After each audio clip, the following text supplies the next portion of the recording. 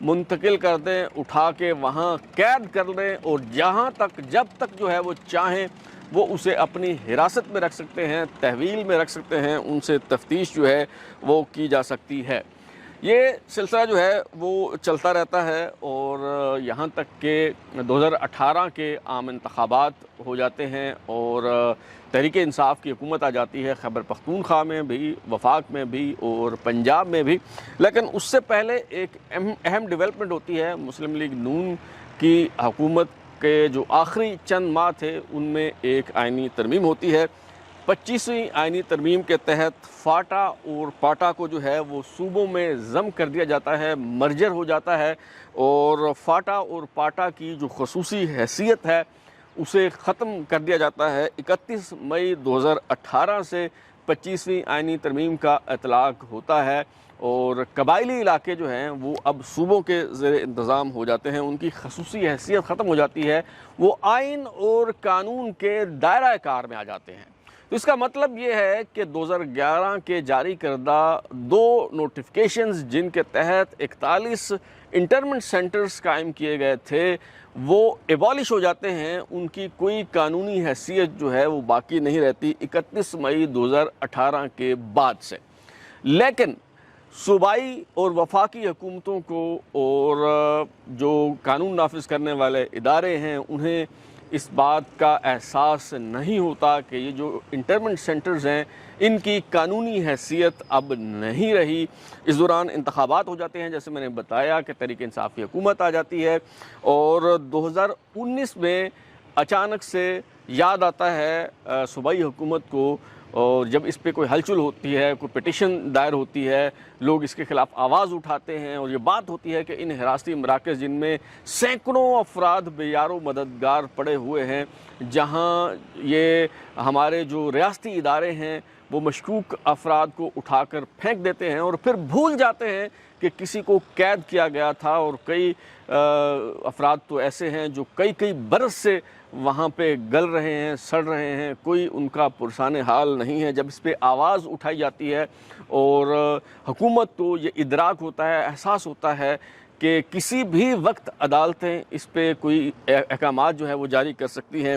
تو تحریک انصاف کی صوبائی حکومت جو ہے وہ 5 اگست 2019 کو ریسکیو کرتی ہے، اور 5 اگست 2019 کو action in aid of civil power ordinance جاری کیا جاتا ہے، اور یہ آرڈیننس اس قدر جلد بازی میں جاری کیا جاتا ہے کہ اس میں فاٹا اور پاٹا کا ذکر کیا جاتا ہے کہ فاٹا اور پاٹا میں جو حراستی مراکز قائم ہیں، حالانکہ 31 مئی 2018 سے یہ جو فاٹا اور پاٹا ہیں وہ ختم ہو چکے ہیں، ان کی کوئی قانونی حیثیت نہیں ہے، وہ صوبوں میں ضم ہو چکے ہیں، تو بعد میں حکومت کو جو ہے وہ اس غلطی کا احساس اور ادراک ہوتا ہے، تو آگے چل کے جنوری 2020 میں یہ جو آرڈیننس ہے اس کو درست کیا جاتا ہے، غلطیاں ٹھیک کر کے جو ہے وہ اسے دوبارہ جاری کیا جاتا ہے، اور کہا جاتا ہے کہ جی اس کا اطلاق 2018 سے ہوگا۔ اس دوران ایک وکیل صاحب ہیں شبیر حسین جگیانی ایڈوکیٹ، وہ پشاور ہائی کورٹ میں ان حراستی مراکز کے خلاف ایک پٹیشن دائر کر دیتے ہیں، اور یہ پٹیشن جو ہے اس پہ جو ڈویژن بینچ ہے پشاور ہائی کورٹ کا، جو chief justice Peshawar high court justice Waqar Seth اور جو سینئر پیونی جج ہیں پشاور ہائی کورٹ کی جسٹس مسرت ہلالی، ان کی سربراہی میں یہ 2 رکنی بینچ جو ہے یہ اس پٹیشن کی سماعت کرتا ہے۔ 18 اکتوبر 2019 کو یہ جو 2 رکنی بینچ ہے جو جسٹس وقار سیٹھ اور جسٹس مسرت ہلالی پر مشتمل ہے، یہ پشاور ہائی کورٹ کا 2 رکنی بینچ جو ہے یہ ان حراستی مراکز کو غیر آئینی قرار دے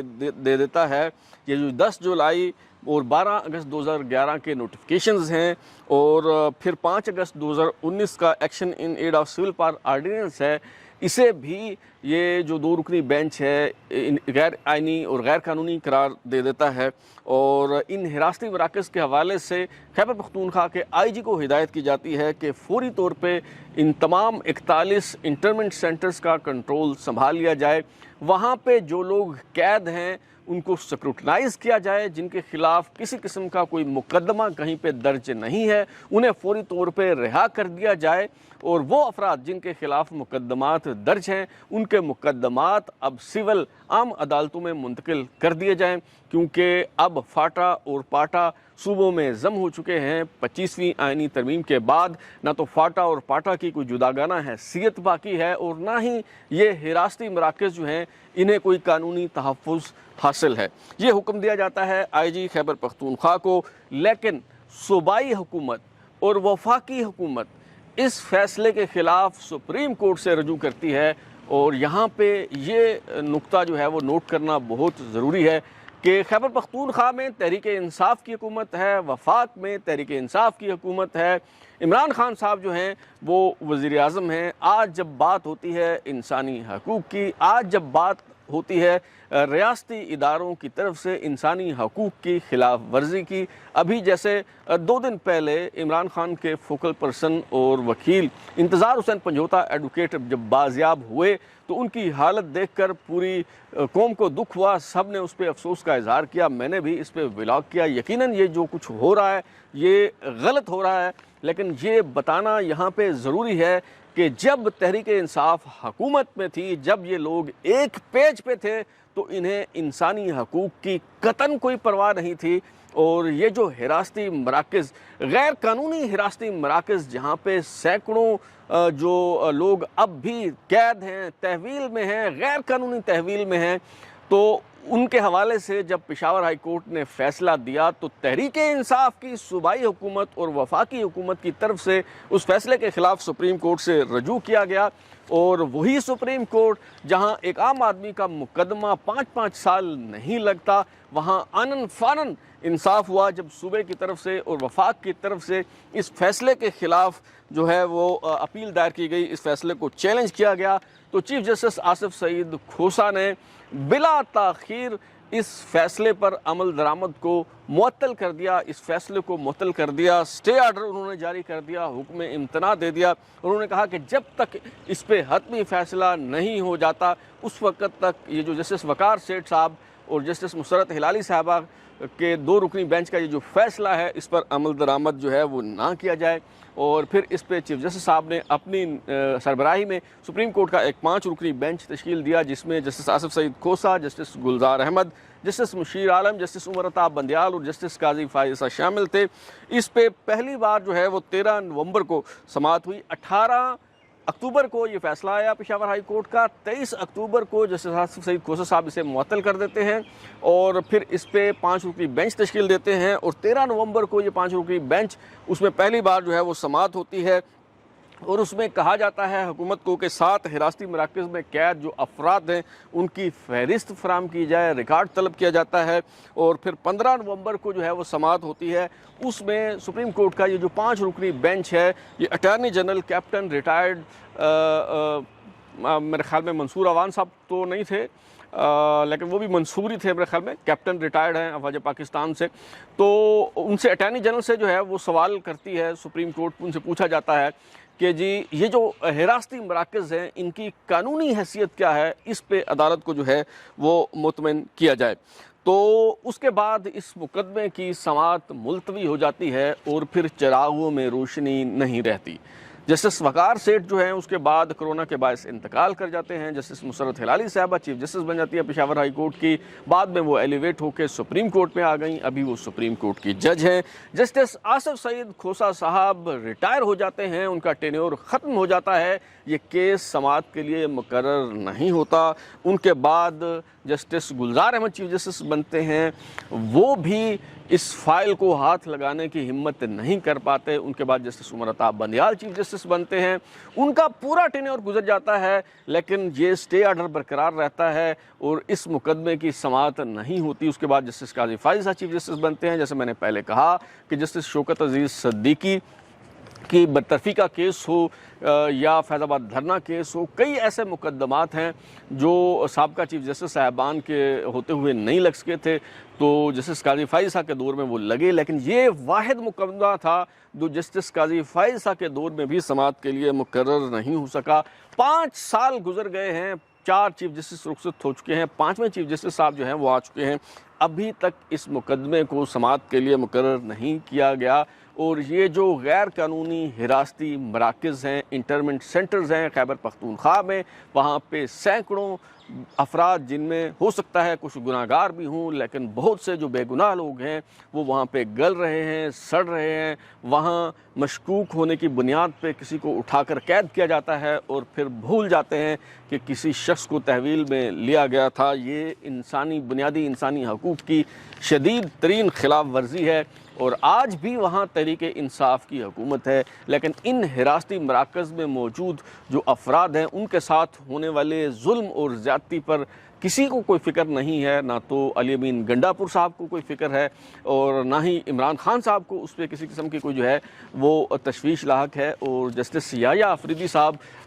قابل احترام چیف جسٹس سپریم کورٹ، انہیں پنجاب کی جیلوں میں قید افراد کی بہت فکر ہے، تشویش ہے۔ وہ جیل اصلاحات کرنا چاہتے ہیں، ضرور ہونی چاہیے۔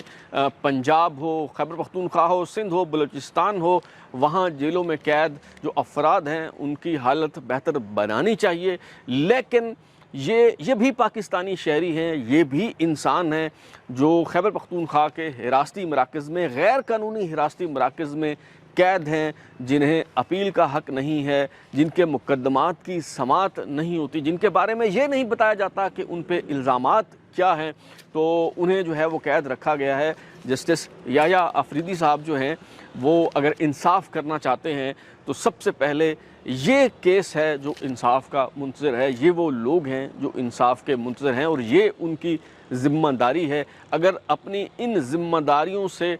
فرار ہو کر وہ مقننہ کے کاموں میں، انتظامیہ کے کاموں میں ٹانگ اڑائیں گے تو پھر تاریخ انہیں بھی انہی چیف جسٹس صاحبان کے ساتھ ہی یاد کرے گی کہ جنہوں نے انکروچمنٹ کی، جنہوں نے منصف کے بجائے مسیحا اور نجات دہندہ بننے کی کوشش میں اس قوم کے ساتھ جو ہے وہ زیادتی کی اور اپنے منصب سے بھی انصاف نہیں کیا۔ اب تک لیے اتنا ہی۔ بلال کو اجازت دیجیے، پھر ملاقات ہوگی۔ اگر آپ کو ہمارا شو پسند آیا تو اسے لائک کریں، کامنٹ کریں، شیئر کریں، اور ہمارا چینل سبسکرائب کرنے کے بعد بیل آئیکن یعنی گھنٹی ضرور دبائیں تاکہ آپ کو نئے ویڈیوز کے نوٹیفیکیشنز ملتے رہیں۔ بہت شکریہ۔